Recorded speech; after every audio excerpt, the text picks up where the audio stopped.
So students, आज हम जिस टॉपिक को ले रहे हैं वो है हमारा figure of speech. Figure of speech क्या होता है?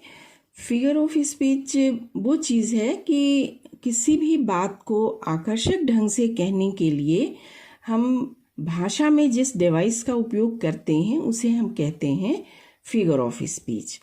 तो भाषा की खूबसूरती को ये बढ़ाता है, भाषा की सिंप्लिसिटी, नॉवेल्टी और मेलोडी को भी ये बढ़ाता है और भाषा सुनने में बहुत ही आकर्षक रहती है। तो सबसे पहला काम जो इसका ये है, अगर हम इसको पॉइंट टू पॉइंट देखते जाएं तो इट इंक्रीज द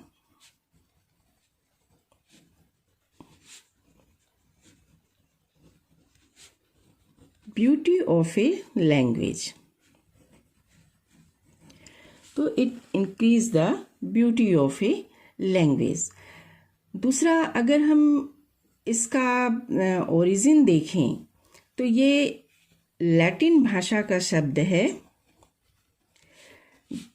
इसे लैटिन भाषा में कहते हैं सिमिलीज, जिसका अर्थ होता है लाइकनेस या समानता।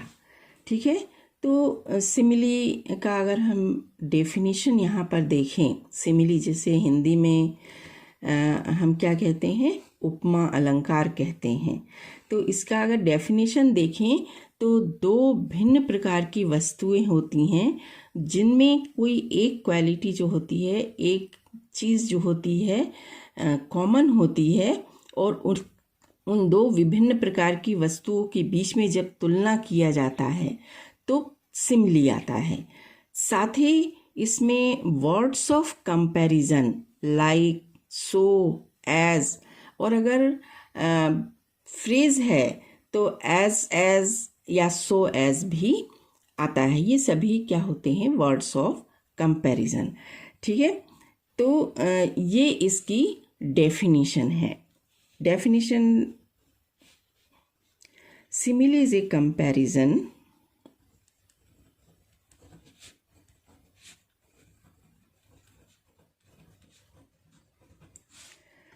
between two different objects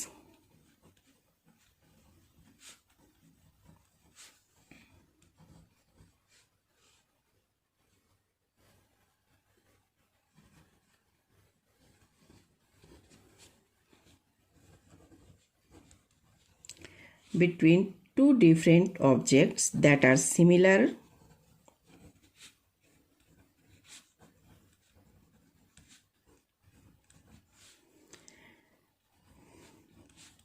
at least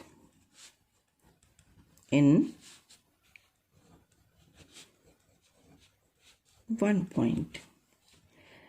next जो इसको हम लिख सकते हैं कि वर्ड्स ऑफ कंपैरिजन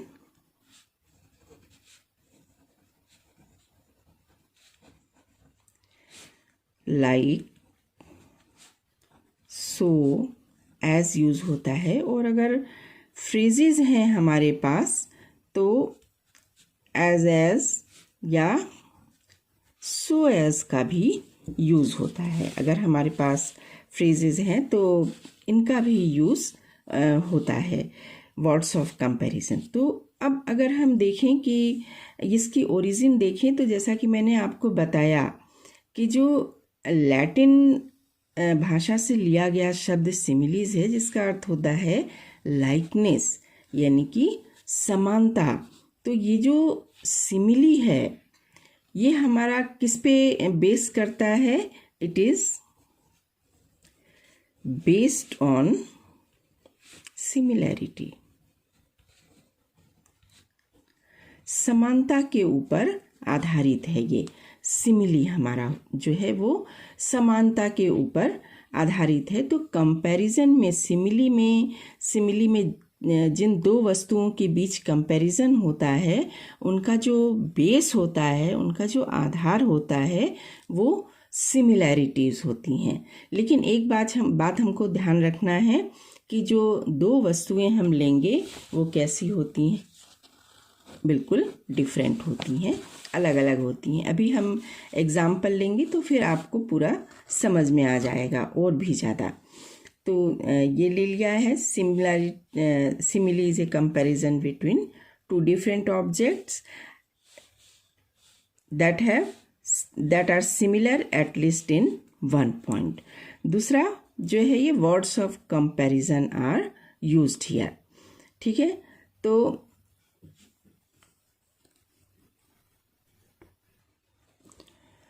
तो इन वर्ड्स ऑफ कंपैरिजन यानी लाइक, एज, सो एज इन वर्ड्स ऑफ कंपैरिजन को देख करके ही आप बड़े आसानी से ये बात बता सकते हैं कि जो लाइंस दी गई हैं उनमें सिमिली का प्रयोग हुआ है।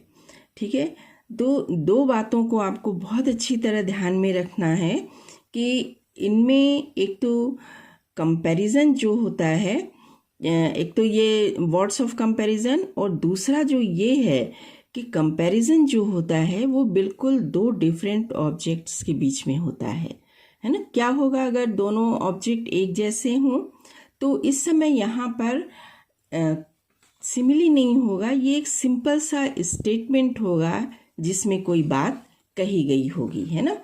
तो यहाँ पर जैसे हम अगर कहते हैं कि Mohan swims like Sohan,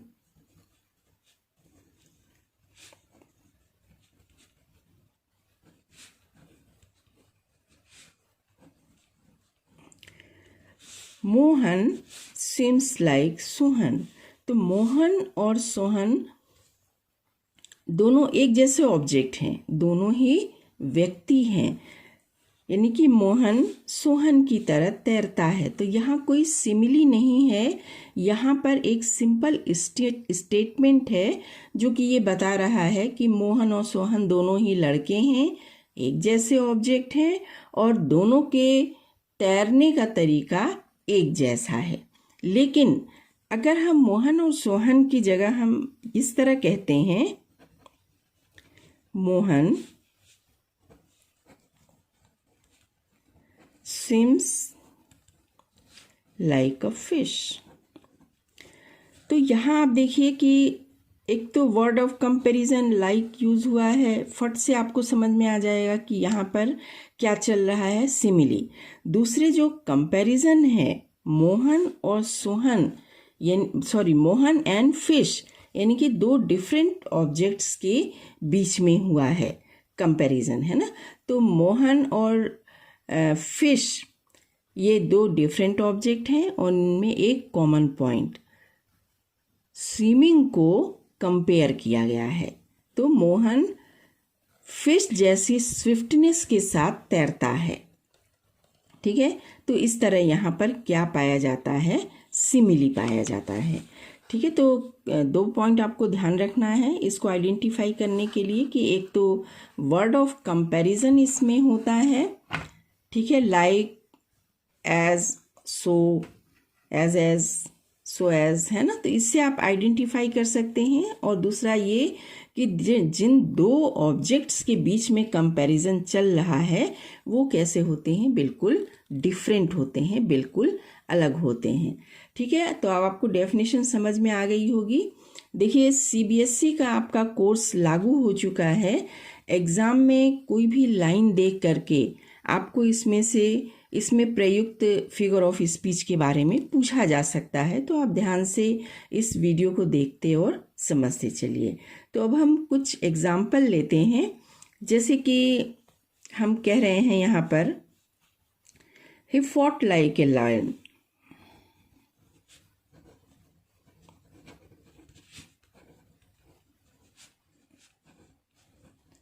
he fought like a lion. तो यहाँ पर वर्ड ऑफ कंपैरिजन लाइक है और कंपैरिजन ही और लॉयन के बीच में हुआ है, दोनों की बहादुरी के बीच में कंपैरिजन हुआ है। तो यहाँ पर हमारा क्या जाता है, सिमिली आता है ना।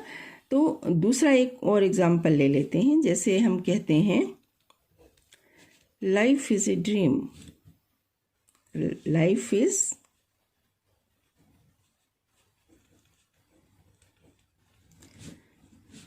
लाइक ए ड्रीम, जीवन स्वप्न के समान है, लाइक और comparison between the futility of life and dream. Then एक क्लास 11th की जो इंग्लिश बुक है हॉर्नबिल, उसमें एक पोयम है द लंबरनम टॉप, इसमें से ये जो लाइन ली गई है, then slick as a lizard. तो यहाँ पर then slick as a lizard, यहाँ पर गोल्डफिंच है, एक बर्ड है, गोल्डफिंच है, उसके मूवमेंट की तुलना जो है, मूवमेंट के स्विफ्टनेस की जो तुलना है वो लिजार्ड से की गई है। तो as a lizard, word as यहाँ पर यूज हुआ है। देन एक और एग्जाम्पल देख लेते हैं, life is as tedious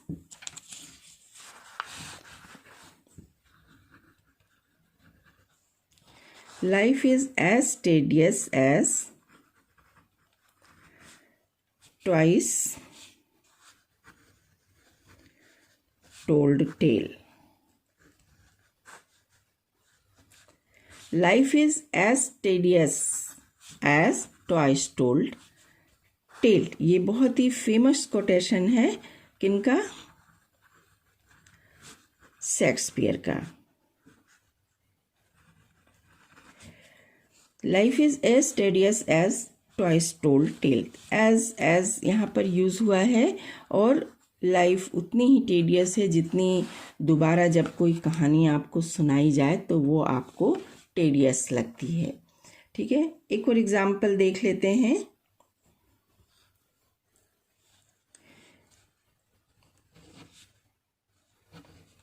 I wandered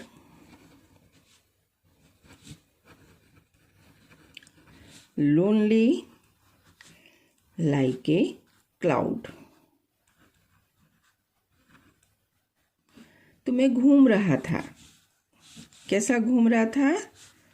बादल के जैसा। तो मेरे और बादल के बीच में जो है वो कंपैरिजन दिया गया यहाँ। तो ये किसकी लाइन है? विलियम वर्ड्सवर्थ की लाइन है, और ये पहले एक पोएम थी अपने पुराने कोर्स में, उस बुक से ये ली गई है। एक और एग्जाम्पल देख लेते हैं। जितनी एग्जाम्पल देखिएगा आपको उतना ही समझ में आता रहेगा है। ठीक है, तो ही soared like an eagle, वो ईगल की तरह हवा में उतरा रहा था, लाइक, और comparison in between he and eagle.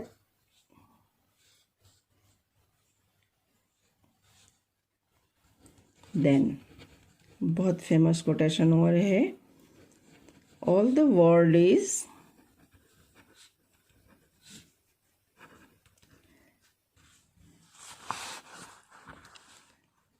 like a stage. All the world is like a stage. Like word of comparison है, और word और stage के बीच में है ना, जीवन एक रंगमंच है ना। ये बहुत ही फेमस कोटेशन है। तो ये यहाँ भी like है, यहाँ भी आपकी सिमिली पाई जाती है। देन एक और हम ले लें,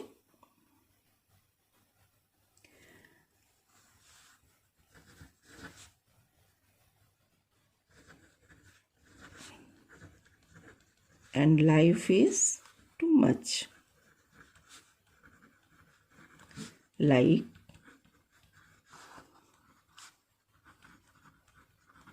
like a pathless wood.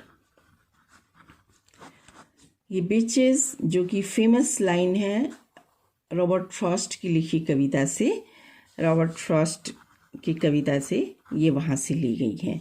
तो लाइक और लाइफ को कंपेयर किया गया है वुड से। कैसे? पाथलेस वुड से, एक ऐसे जंगल से जिसमें आगे कोई रास्ता नहीं दिखता है, आपको सिर्फ सफ़र करना होता है।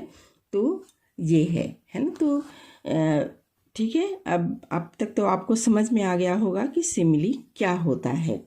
इनके अलावा भी कुछ फ्रेजेस हैं जो बातचीत के दौरान यूज़ होते हैं सिमिली के तौर पर, और ये बातचीत को बहुत ही ज़्यादा आकर्षक बना देते हैं। सुनने वाले को भी अच्छा लगता है और बोलने वाले को भी अच्छा लगता है। जैसे कि हम लिखते हैं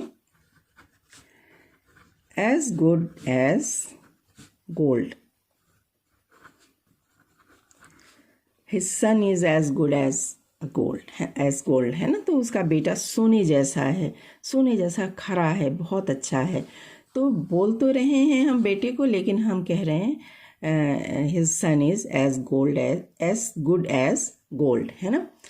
तो हम इसी तरह एक और फेज है, as white as snow, right? As old as hill, as tough as leather, चमड़े की तरह सख्त, as proud as peacock,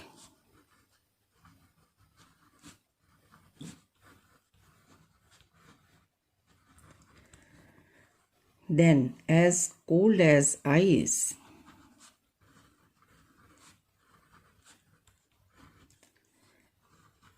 as light as feather, परों जैसा हल्का, as busy as bee, बहुत फेमस है, लोगों में बहुत बोला जाता है, as busy as bee, as fast as lightning. So students, this is all about the figure of speech. Thank you. Thanks for watching the video.